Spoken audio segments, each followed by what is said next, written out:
got to do with it, man. What is going on, everybody? And yes, I was listening to Fat Joe and Ashanti because, look, I don't care. I don't care, dude. Ashanti is friggin' awesome, and it is absolutely disgusting that the world let Jennifer Lopez lip sync over top of Ashanti tracks and call it her own. What an absolute disrespect that is to such a talented artist. And yes, I actually do have very strong feelings about the talent level of Ashanti. It's right up there with Kelly Rowland being more talented than Beyonce. But you know what? If ifs and buts are candies and nuts, I would all of a Merry Christmas. Guys, how you doing?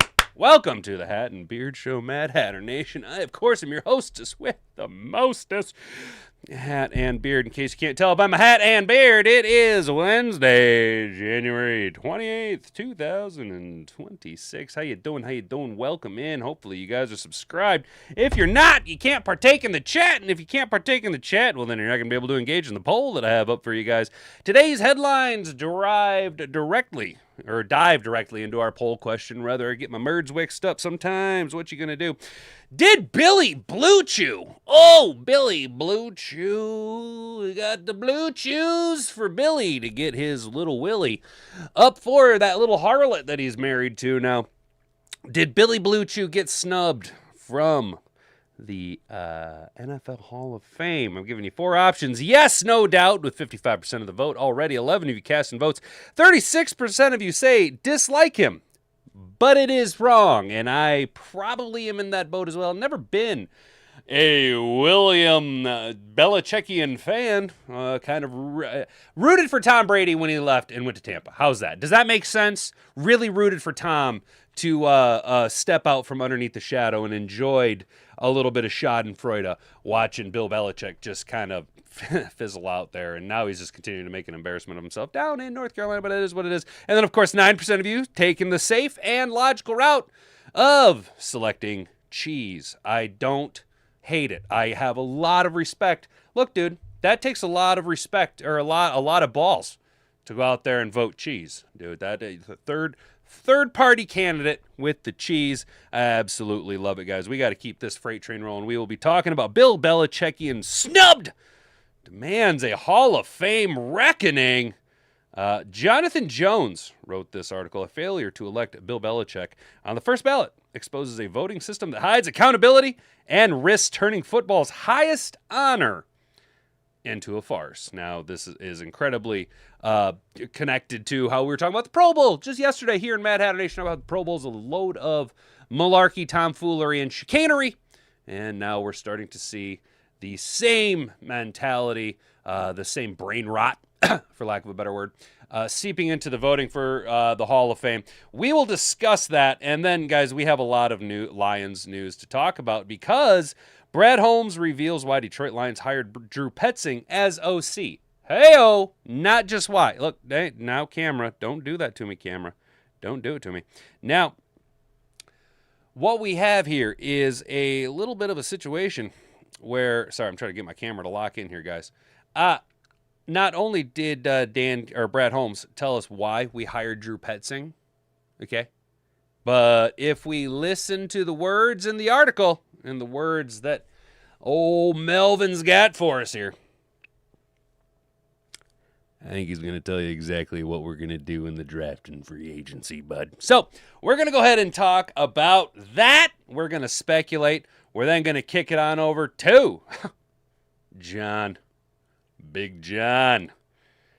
Big John Macron. Big John. He's got an article for us here. What we learned about Lions. Mike Kafka from expert Giants reporter. Patricia Triana covers the Giants and shared what she knows about Mike Kafka. Now, I got to be honest, I don't know who that is, and there is a possibility. Look, I don't know who that is, and I'm sure that this isn't the situation, but there is a possibility that, like, Patricia Triana covers the Giants. Just that line covers the Giants. I cover the Lions.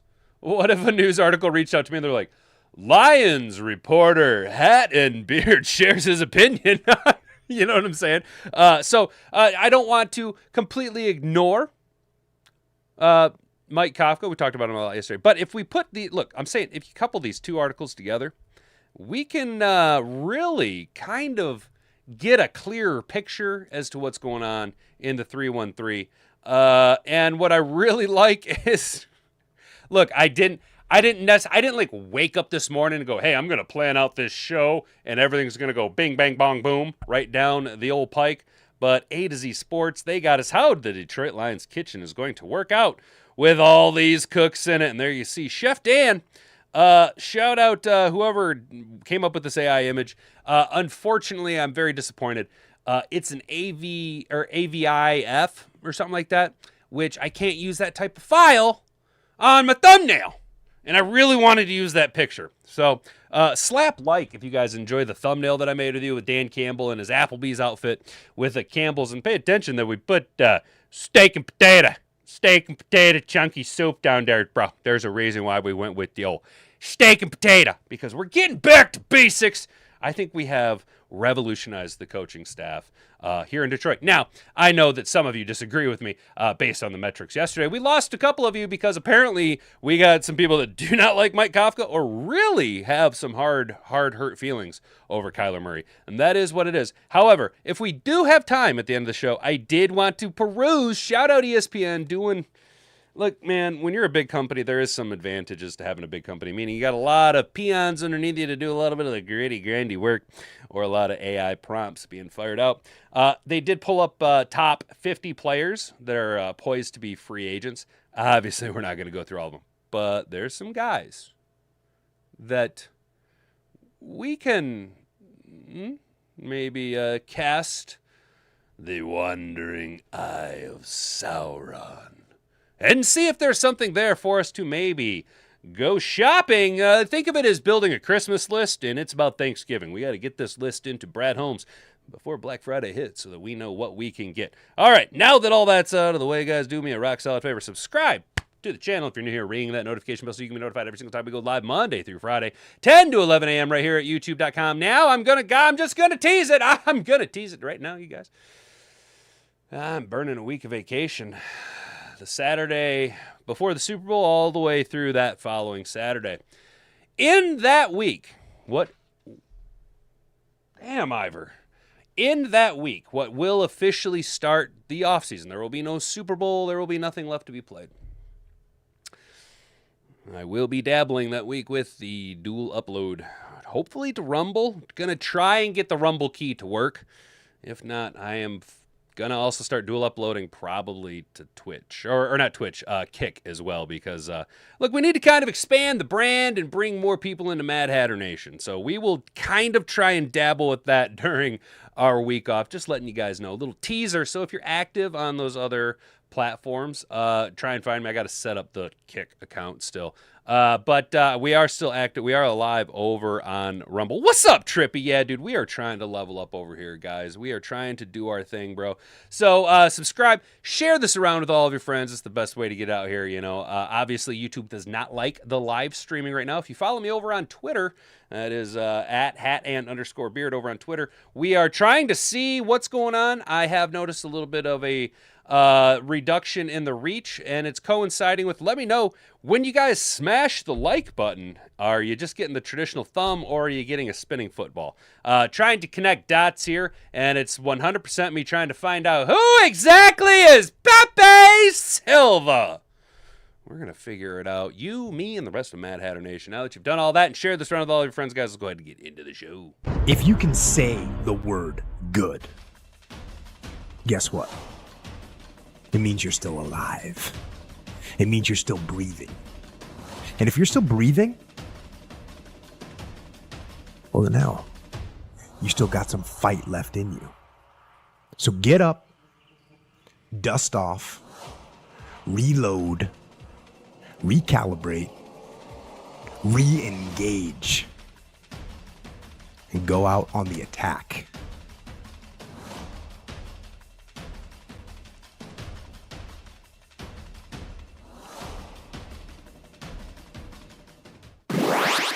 Shout out all you in Mad Hatter Nation. Good morning, everybody hanging out. Looks like we got a full roster going on. Yeah, Derek. We're going to draft an injured defensive end. That's what I was told. Unfortunately, that's what I'm very worried about. We're going to take that hurt foot guy.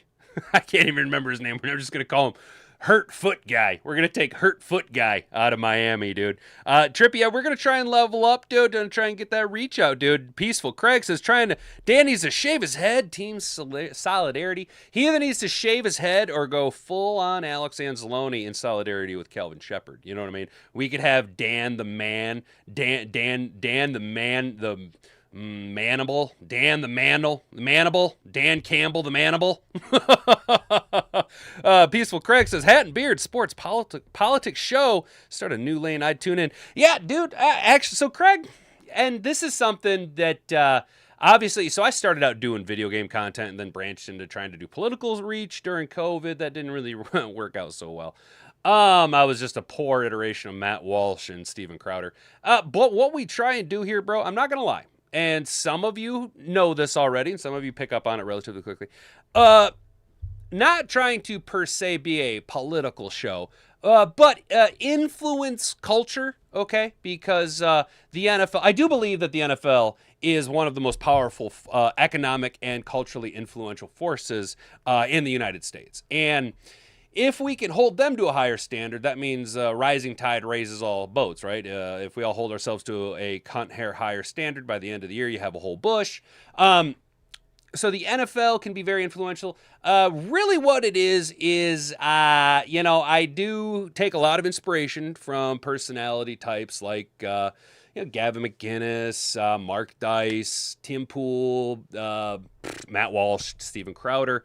But what we're trying to do is more of a Timcast feel approach to the screen and presentation with a Jason Whitlock approach to sports. Does that make sense, dude? Does that make sense? Trying to kind of subtly, softly influence culture, kind of more so at the back end. We try and keep this talk more to the back end of the show.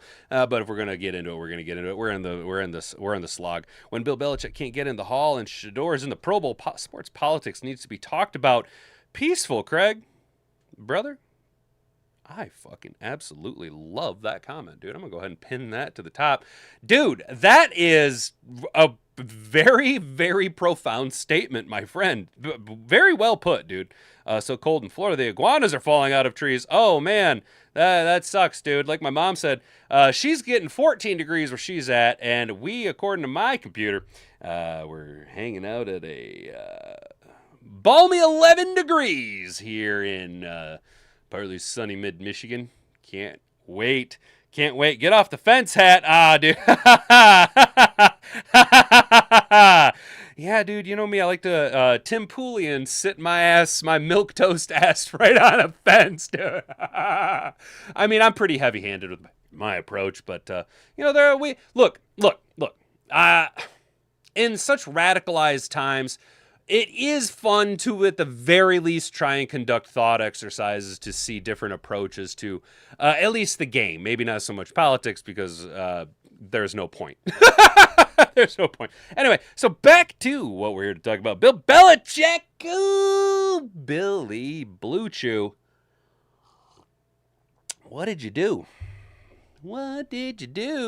Billy Blue Chew. Beantown, are you hanging out, dude? Beantown, if you're around, yeah, let me know. What did you do, Billy Blue? You were snubbed from the Hall of Fame, and the Hall of Fame needs a reckoning. I do agree with that. Over the last decade, tens of millions of dollars have flown through Canton, Ohio to enhance the Pro Football Hall of Fame to a year-round football mecca. Admittedly, I have always wanted to go to Canton, Ohio and visit the Hall of Fame. That has been something that, look, I don't ever go on vacations. I really don't. We can't ever afford it. The closest thing I've ever come to an actual vacation is work trips, right? So whenever I take time off, I just hang out, spend time with Hat and Boobs, work, do stuff around the house, But I have always wanted to go to Canton, Ohio. Seeing the decay, not structurally, obviously, but the socio-political nonsense now that is seeping into every single aspect of football is a major turnoff. And knowing that despite the fact that, yes, Deflategate and Spygate, and, Bill Belichick's not the most appealing individual to talk to. He's not the most press-friendly coach.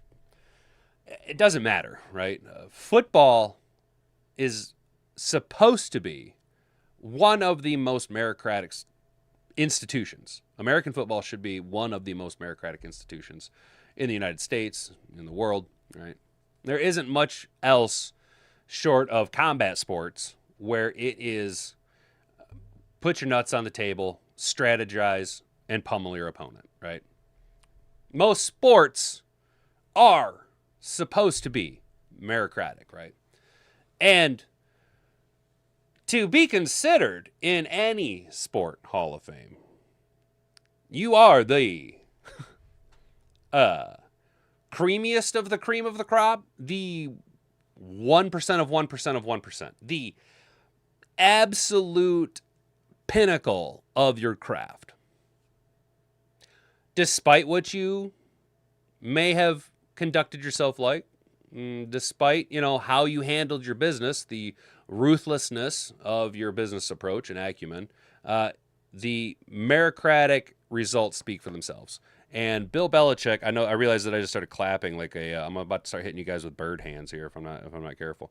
The clear rot in what should be a meritocratic institution that will now forever tarnish a man's legacy is absolutely disgusting to me. Despite what everything about Bill Belichick, Billy Blue Chew, I don't like him. I've never liked Bill Belichick. There's just something about him. I imagine his breath smells like butthole and old coffee. You know what I'm saying? Like he's not my guy. You know what I'm saying? But you can't let that interfere with the results on the field. Does anybody have more Super Bowls than Bill Belichick? I don't think so.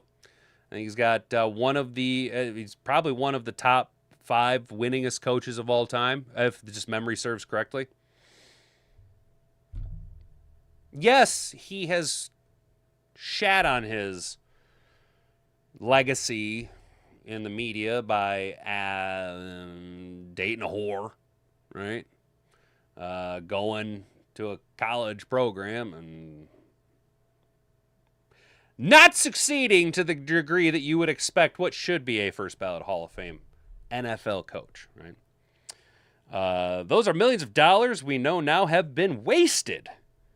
There is no need to go to the Pro Football Hall of Fame anymore. If Bill Belichick is not a first ballot member of the Hall, then it is not a Hall at all. The Cat in the Hat will be back. ESPN first reported Tuesday, and CBS Sports confirmed. Belichick will not be enshrined into the Hall of Fame in his first year on the ballot. It is unclear how many of the 50 committee members did not vote for Belichick, but more than 10 did not. When it comes to sports honors, this is the grossest miscarriage of justice in sports history. Well, that's a pretty profound statement. I mean, this is up there with Pete Rose, right? It has no equal. Even if Belichick gets voted in next year, this remains true. I could take up plenty of internet space listing off Belichick's career achievements. His 6 Super Bowl titles as a head coach, 2 more than anyone else. Or his 2 as the Giants defensive coordinator. Or the other 3 he coached in but didn't win. How his 302 career wins are 3rd all time. See, I figured he was top 5. And how his 31 postseason wins are more than anyone else. Truly, the list could keep going. But I shouldn't have to. In the past, obvious first balloters haven't needed all that. In 1993, the committee speech to discuss Walter Payton's candidacy was simply the words, Walter Payton. Similar versions of that speech were given for the likes of Joe Montana, Dan Marino, who never won a Super Bowl, John Elway, and Brett Favre. In a few years, the same will be said for Tom Brady. And that's all that should have been needed for Belichick. But some group of the 50 voters decided to disgrace the hall they represent with such a disgusting decision. I am honored to be a voter in the Associated Press Award. Like all the all-pro teams and most valuable player, I had to make a very difficult decision at the MVP last year, and I just had to make a hard one a few weeks ago. I take it very seriously, and I try to make my decisions without bias. Last year, the AP surprised some voters by revealing everyone's ballots, and some voters were quite upset, even though they weren't informed from the start this could happen. I did not mind it because the publicizing of the votes wouldn't change my vote. If you vote with integrity, you have nothing to be afraid or mad about. Be not afraid. But I have said to people before that if I were to ever be in the position to be a Hall of Fame voter, I probably would not accept it. It's too big. It is literally someone's entire professional legacy. It can go on their tombstone. Their children and their children's children get to be known by it. I can't accept the weight of making a tough decision to leave someone off the all-pro second team, and damn it, that's really hard. Doing that to someone deserving of a Hall of Fame is so much heavier. But to do that to someone like Belichick, someone who obviously deserving of a first ballot and the prestige that comes with that honor, and not even a discussion beyond that, is a black hole type of weight. How does one take themselves seriously as a student or protector of the game? And I can only imagine the hurt Belichick must have felt when he got the call that he is not in. He had to have gone through every emotion. Well, every emotion that a dead robot man could have. A man who was walking football encyclopedia denied its greatest library. I'm sure he popped a couple of blue chews and banged his whore.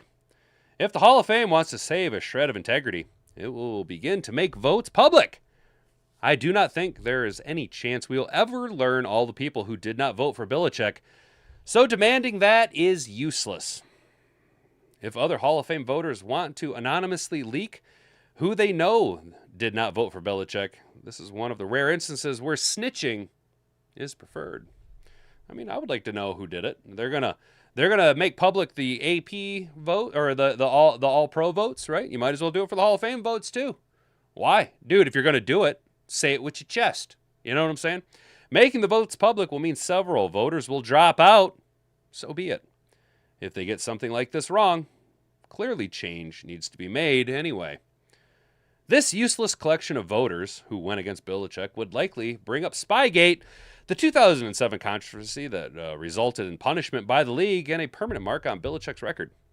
Take it at its worst, and then ask, is the wage of that sin death? Of course not. Deflategate can simply be explained by the ideal gas law the Patriots still have on their website, going deep into scientific details debunking the supposed myths around that controversy. I don't care about that. I don't care about any of that. I want to see the numbers.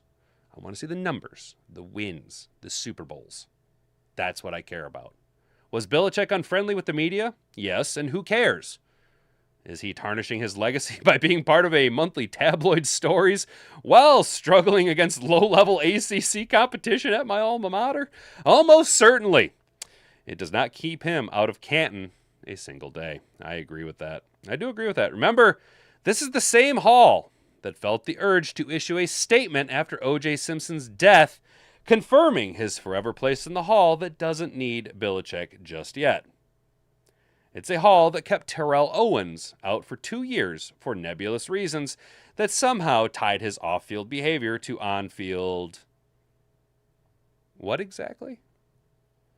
The Hall of Fame is supposed to be only about what happens on the field. Can you tell the story of the NFL without this player?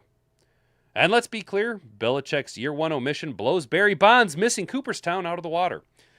These voters so many of whom misuse the honor of such a vote the same way the kid you couldn't stand in school thought that being a hall monitor gave him power over his peers. Decided someone who probably, most definitely, took steroids shouldn't be in the National Baseball Hall of Fame. But others who probably, most likely, took steroids should be in, and with great haste. Hypocritical as it was, and as much as I disagree with the decision, they at least had some faulty leg to stand on. Maybe Belichick gets in next year. As much as he reveres football history, would he even show up? Would he hold what these ridiculous voters did to him against the institution? Would you? His relationship soured with the Patriots owner Robert Kraft when the credit he rightly deserved for building the dynasty was retroactively taken from him, and all the blame for the failures placed on him in the form of an Apple TV docuseries. It follows that his relationship with the Hall of Fame would suffer from a similar spit in the face. The Hall has to overhaul its process for omitting Belichick, have a page on its website that lists all 50 voters and how they vote each year. This injustice must be a catalyst. And if Belichick can be the reason for a better Hall of Fame process, then, well, that should be part of his Hall of Fame resume, too. Very well put. Look, I'm not a Bill Belichick guy. I wanted to read that article word for word because this was a great article. Who wrote this? Jonathan Jones. Very well put, my friend. Not a shred of bullshit in that.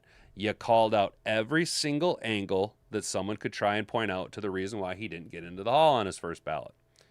And you countered it. Because ultimately, the reasons that they cite have no bearing on the wins, losses, and outcomes of the Super Bowls.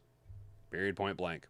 The wins of the seasons, the division titles, the conference championships, the Super Bowls. Bill Belichick has more Super Bowls than any other coach. And, you know what? I think Bill Belichick should push this issue. Why not?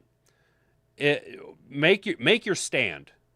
Right the ship, course correct, because unfortunately what we just read from Jonathan Jones here, y'all, was one of the most based AF articles I have ever read. Homeboy is red-pilled like a motherfucker right now. How do we feel about this article?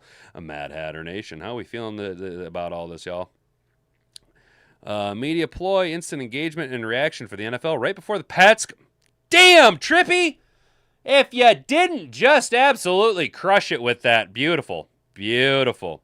I don't like him either, but politics should never be an influence in the decision. He never played well with the NFL. That's true, Mom. That's true. He wasn't friendly, but that has no bearing on the outcome. But damn, Trippy, I'm not going to be able to shake that, dude. I'm not going to be able to shake that idea. I forget to let everyone know my son, who currently is in kindergarten, read his first book cover to cover last night. Dude. Derek. That's fucking dope, dude. Hell yeah, brother. Hell yeah, dude. See, he's in kindergarten, so pretty soon it'll be stepping up, dude. I remember going from, like, I was never a good reader, and you guys can tell that I still am not. But I remember going from like smaller books to like going from like Dr. Seuss books up to like, dude, I was a big Boxcar Children fan. I really like the Boxcar Children books, and then shout out. I got to give a big shout out to who wrote. Hang on. I want to make sure we're accurate with this. Who wrote?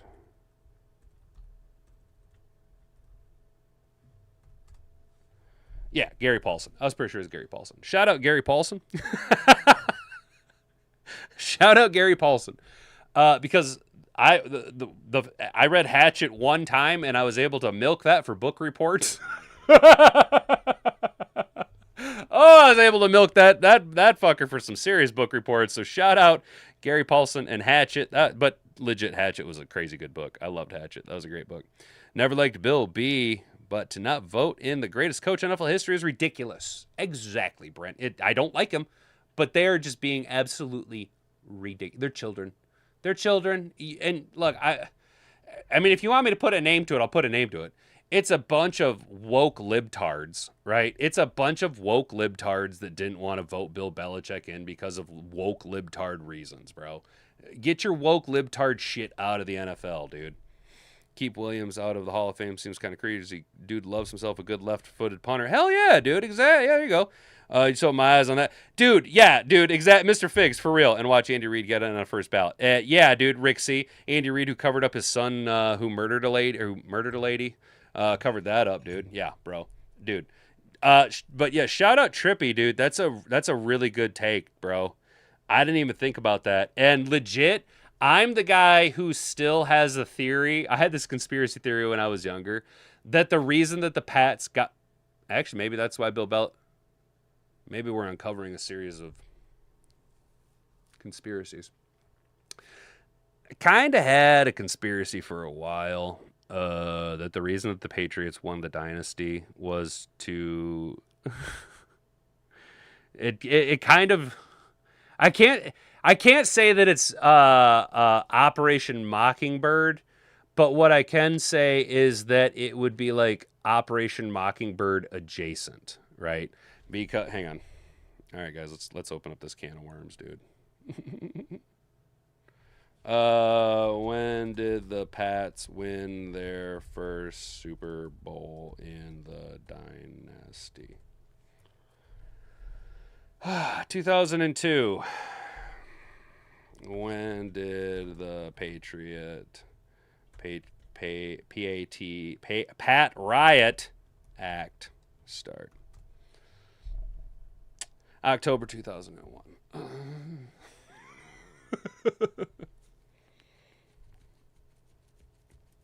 Without like going down all of the details and sounding like a crazy person, can you guys just like just let me know in the chat if that... Look, I know it's not probably real, but do you see the dots that I'm trying to connect here? Do you see the fucking dots I'm trying to connect, bro?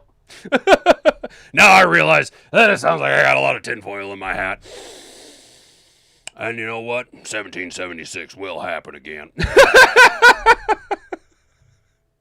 Look, all I'm saying, October 26, 2001, and then the Pats happened to win their first Super Bowl February 3rd, 2002.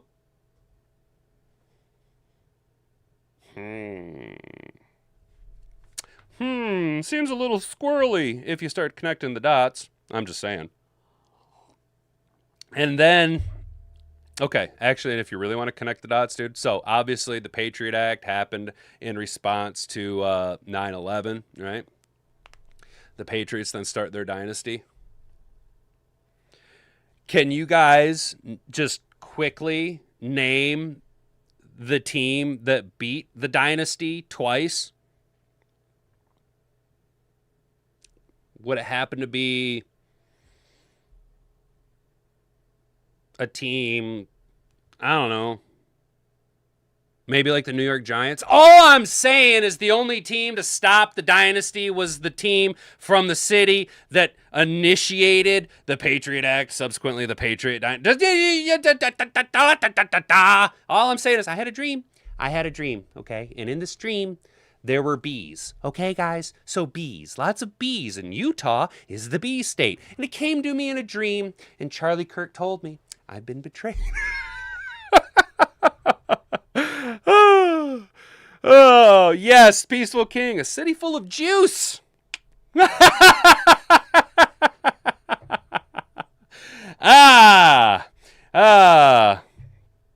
you guys know about, how are we feeling about that? Let's check the chat out. New segment. So, you see the photo the NFL put out in September, the QB's chasing the Super Bowl. Yeah, and it kind of is that the picture everyone's talking about that hints at that it was going to be Darnold and May up front in the photo? Yeah, dude. I seen a little bit about that, dude. Conspiracy Wednesdays, dude. Rabbit Hole Wednesday, bro. Then I'm going to have to go to Rumble, dude. If I started a segment like that, I have to go to Rumble because YouTube will squash me, dude. Yeah, Mr. Figs, I did see that, dude. Now, to be fair, you know, let's hang on. Let's check it out. Let's just fucking Wild Card Wednesday this shit. NFL team standings September 2025. I don't want the whole season, dude. I don't want the whole season. I want AI to tell me.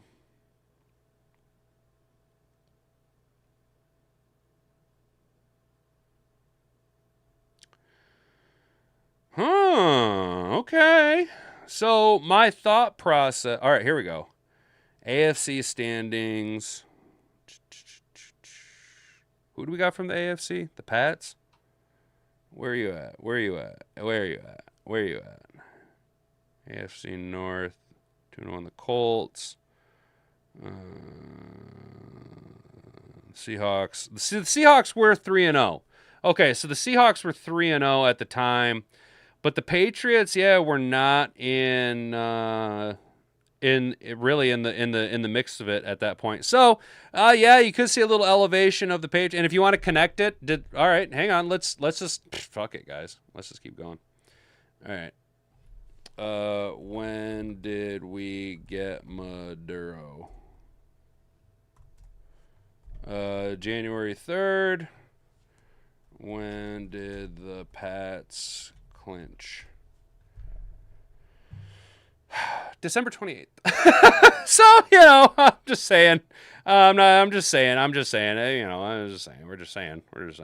There's that one's a little bit of a reach right there. I was trying to see if we could connect any elevation or kind of squash that. So, yes, I do feel you. I do feel you on that, Mr. Fig, on the Patriots side of it being elevated. However, the Seahawks were at least in the lead of their division. They had Darnold and May up front. Oh, yeah, I've seen that one. My theory activated chat and beard. Dude, yeah, bro. Look, man, here's the thing, dude. Here's the thing. I just like looking shit up, dude. I just like looking shit up. And I'll never understand. All right, I'm almost fucking 40. Okay, I am not a young man, right? I am lucky enough to have lived in both the analog and digital world. But, I will never understand how people can say stuff. Now, to a point, it makes sense. I don't know, right? I don't know.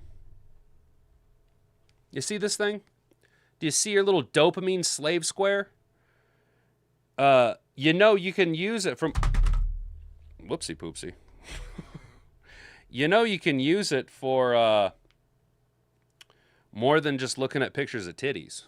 You know what I'm saying? You can use this for things like, I don't know. Well, whatever you don't know, you can look it up, right? Like, I have absolutely no business. Barely graduated high school. The only reason I was able to make it through is because I went to a Votech school for 2 years, my junior and senior year for half the day for welding tech that counted for like science and math and everything else, right? Technically, I have some college because I went to the ag tech program at Michigan State University. It's not like I applied to go to the university, right? I have no business knowing as much as I do about the delayed observation split particle theory. You know what I'm saying? There's no reason that I should have gone down the rabbit hole of that nonsense. As far as I'm a fucking idiot. But Daddy got curious one day. Daddy watched a video and then got curious and spent far too much time on his booby-looking dopamine slave square going down rabbit holes. You know what I'm saying, bro? So I'll never understand how people can go, I don't know. What do you mean you don't know? Look it up on your slave square, dude. It ain't that hard. All right. If you guys would like us to focus back on talking about football, smash the like button. Share this video around with all of your friends. It's the #1 way to get the content pushed out to the masses. You got to be subscribed to engage in the chat. Let's see how the poll's doing. Oh, yeah. Hey, 13% say we got some votes for he's a cheat. All right. Hey, look at y'all. I appreciate that. That's dope. That is dope. Hey, you know what? And honestly, I don't agree with it, but it is... I can understand why people would want to hang that as their main focal point to why Bill Belichick can't get into the hall. I can understand the thought process that gets you there. I personally don't think that it's right because I don't think that that should have any bearing on the outcome of the wins, the totals, the Super Bowls. But I understand the thought process on getting there. The same people said, I don't know, during the Google era, I have no hope for. Dude, bro, trippy, dude, right, bro?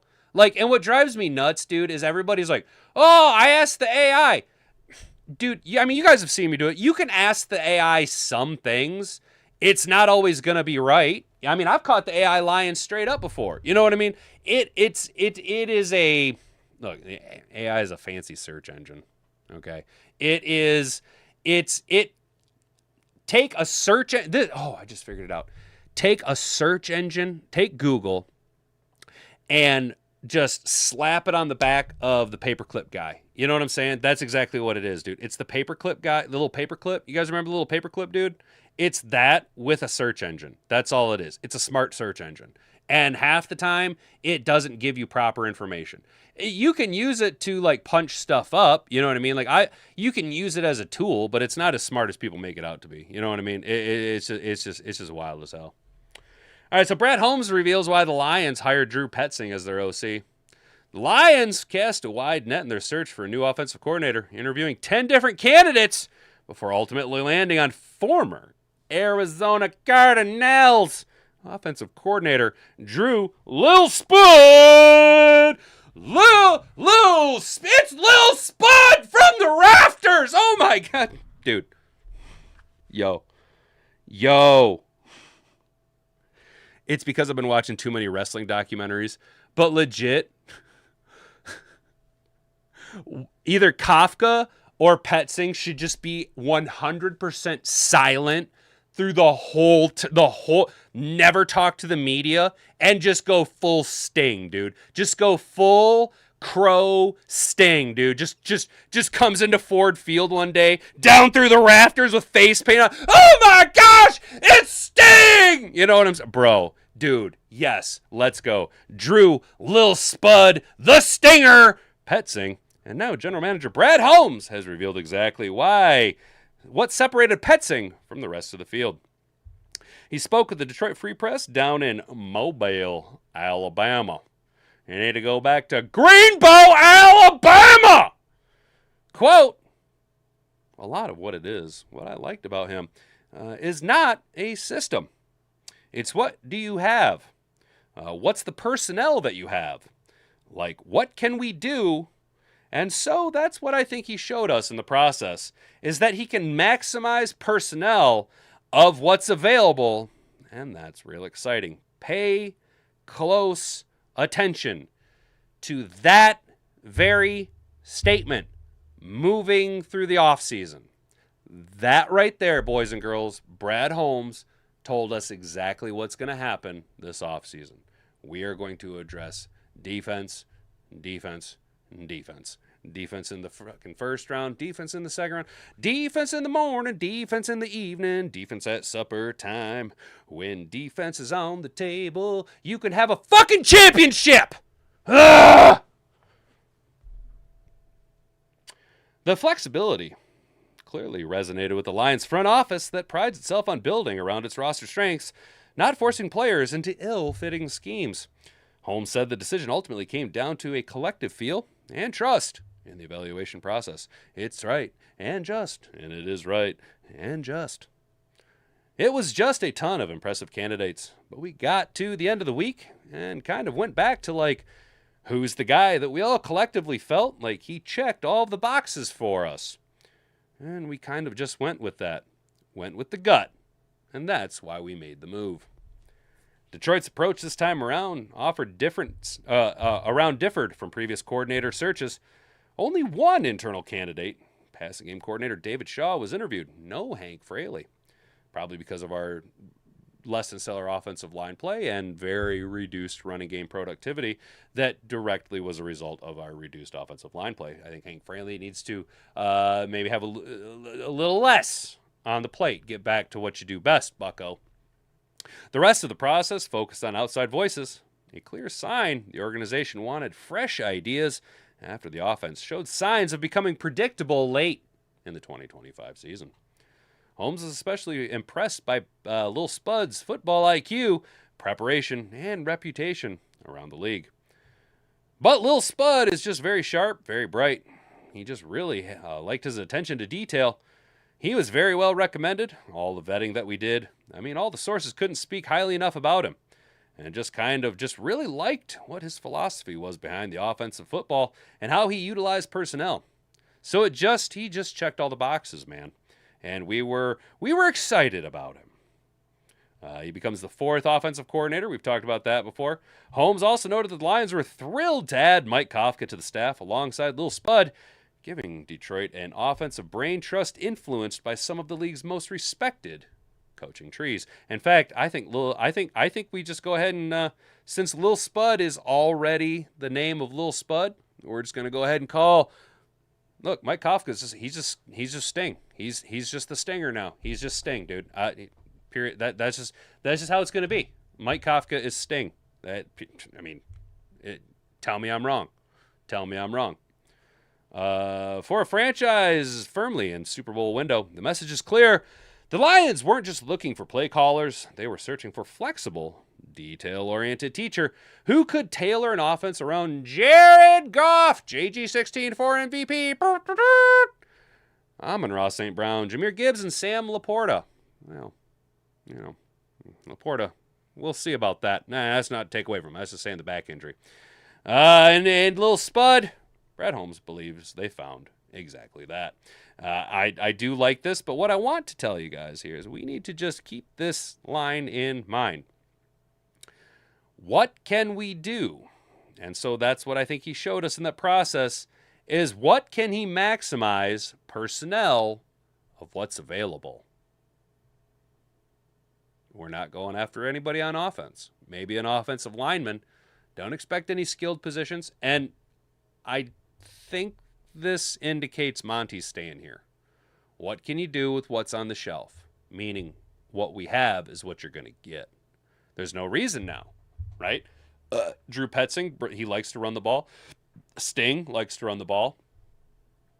I think Monty's safe now. I think Dan and Brad like what's in the cabinet. I don't think they like the way that the recipe was cooked up under Johnny Moe screens. And we're clearly trying to be more aggressive and maximize the talent house. This has been Brad Holmes almost to a fault at times. He loves the guys he has in-house. And every player we just mentioned, Jared Goff, Amon-Ra St. Brown, Jahmyr Gibbs, Jameson Williams, Sam Laporta, are all Brad Holmes guys. He drafted or was a part of drafting them, even Jared Goff. So I expect us to go defense, defense, defense. Defense wins championships, and defense has been our Achilles heel. That is not a slight against Brian Branch. No pun intended. How do we feel about that, Mad Hatter Nation? Don't be surprised at all if all QB is drafted either to simmer. Kafka has a touch with young QBs. Okay, that's fair. That's fair, Trippy. I honestly, this is gonna sound weird, but over here in the free agent market, not Daniel Jones, but we'll get to it. I actually think Malik Willis is going to end up a Detroit Lion. Like, in a weird way, he'll eventually end up in Detroit because I'm pretty sure he's a free agent. We do need a good backup. And he's relatively young-ish, But if you're talking maybe a 6th-round flyer on a guy, yeah, I'm on board with that. I'm on board with that. I don't want another Hendon Hooker experiment, though. That was a burned 3rd-round pick. Just got here. Don't know the context of the poll. Voted for cheese. Hell yeah, Kane. Kane. So Billy Blue Chew. Bill Belichick got snubbed on his first ballot Hall of Fame vote. He will not be a first ballot Hall of Famer. The coach with more Super Bowls than anybody else, the 3rd winningest coach of all time, the most winning coach in NFL postseason history, has been snubbed from his first ballot Hall of Fame election process. So the poll is, despite more or less how you feel about him, do you think he was snubbed or not? There's no real wrong answer, because personally I do understand the mentality of how people can get to, Deflategate and Spygate and all this stuff. I understand where their head's at. I just don't agree with it. Football's supposed to be a meritocratic institution. So we're just feeling out. There's no wrong answer. I do actually advocate for people to vote cheese. Cheese is a perfect third party, a perfect third rail to go ahead and lean into. So let's talk about Sting, you guys. What has Sting got for us? Mike Kafka, Sting. It's Sting from the rafters. Let's go. John McCron was able to talk with a Giants reporter. Asked some questions, someone that might know a little bit more about Mike Kafka, been a little bit around him a little bit more. And he asks Patricia Triana, what are the Lions getting in coach Mike Kafka? Mike Kafka is a really good guy and a very good coach who isn't afraid to be bold with ideas he thinks will accentuate players' strengths. He's also a very good teacher. Ask him a question about a concept or philosophy, and he gets all excited to the point where he's like, I wish I had a whiteboard to show you. He's also not afraid to take risks. Once he fully took the game planning over for Brian Butthole Dable, when he was fired, Kafka started getting bolder with trick and gadget plays, some of which worked and some didn't. But he gets an A for his effort. I'm going to sneeze. Excuse me. Hopefully it's just a one and done. Okay, sorry. All right, so this right here, this first statement says it all. Okay? So, I wish my elbow would fucking crack. Obviously, the narrative around old Lil Spud is that he's a little spud. Very underwhelming. Not real flashy. Arizona's offense was not that impressive. Right? Now, he does have a grittiness to him, a run-the-ball-first mentality, a under-center heavy-set mentality. That's what we like. I believe P.J. Fleck refers to that more as a neckton mentality, right? But what you don't get with him is a lot of waz, pizzazz, and aggressiveness. Neckton mentality. P.J. Fleck. Neckton, N-A-K.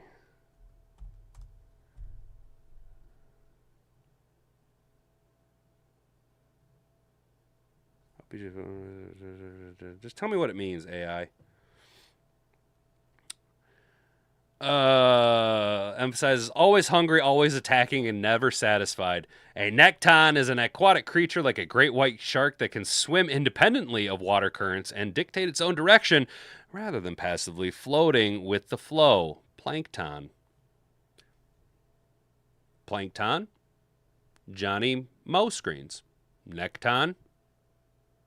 Theoretically, Lil Spud. But what you don't get with Lil Spud is a lot of waz and pizzazz. You don't get a lot of that gadgety aggressiveness that Ben Johnson brought. And I think what you ended up doing here is you end up blending the two, and you get what you lost in Ben Johnson.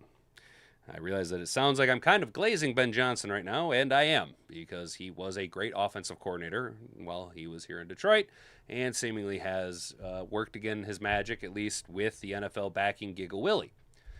Do we think it's going to work out here? I don't think it will work out long term, because Ben Johnson is skinny Matt Patricia, right? But he was a great offensive coordinator for the Detroit Lions. He had good balance in the run game attack, aggressive when he needed to be, and was able to come up with gadget plays when needed, right? Will Sting bring that to the table? Theoretically, yes, and that's what the reporter here just told us in this first statement. He's been known to draw up gadget plays and got more bold once he was fully in control of the offensive approach. Dan Campbell, an aggressive guy, an aggressive mentality with our offensive approach here in Detroit. How would you describe his offensive beliefs? In a word, balance. His core beliefs are rooted in efficiency, because the Giants' offense, even post-Butthole Dable, was very complex and required studying the finer details of each position on every play. He also favors a physical, downhill run game that mixes both zone and gap schemes to keep the opponents off balance. His passing attack is a vertical one. He'll attack the entire field, and he's also used pre-snap motion to help the quarterback out with reading the defenses, which is something Jared Goff does all the time. In short, most of what he tends to run, he picked up from being with Andy Reid versus a player in Philly, and then as his assistant coach in Kansas City. So I like this. I'm liking what I'm hearing, you guys. Are you guys getting hype? Are we not getting hype around Mike Kafka yet? This is just a bunch more about kind of his personality. I think we've learned all we need to know in those first two statements. I think we already knew what we needed to know about Mike Kafka, but also shout out. I thought about talking about the Bills. They're so fucked. They hired Joe Brady as their head coach. The Bills are so fucked, dude. All right, guys, so let's get a little looky doodle here. I know we're going to run a little late, guys. How we doing, Mad Hatter Nation? Excuse my language, but would you have to be a fucking idiot to get rid of David Montgomery? No need to excuse your language, Carrie. I believe your sentiment resonates with all of us here in Mad Hatter Nation. Again, we are a bastion of sanity and a sea of nonsense, and what you said there is a very, very sane, and it is right and just and sane statement there. Small PP and good OC both can be true. Hell yeah, Mr. Figs. Both can be true. 100%, dude. Small PP and a good OC. Both statements can be true. All right. So, let's take a little perudle-loodle-loodle-doo here and see what we can expect out of our coaching staff. Obviously, Dan Campbell is going to be your executive chef in the kitchen, right? Campbell is overseeing everything. He's not going to be calling plays anymore, but he will oversee plays that are going on the field and sign off on every dish that goes to the table. He can step in during a dinner rush and cook some meals if needed. Everyone is working towards the same goal, and he's leading the kitchen. Damn, fucking sweaty. My lower back is sweaty and itchy. Drew Petzing would be your head chef. He's a guy who's calling the plays for the Lions. Petzing designs the menu every week and designs how courses work together. In the league, you might call that play sequencing. Petzing is cooking the meals he designed and sending them out to the table with Campbell's trust. So if he's the head chef, then obviously Mike Kafka is going to be your sous chef. The sous chef is an important job because they are the guys that install the menu in the kitchen.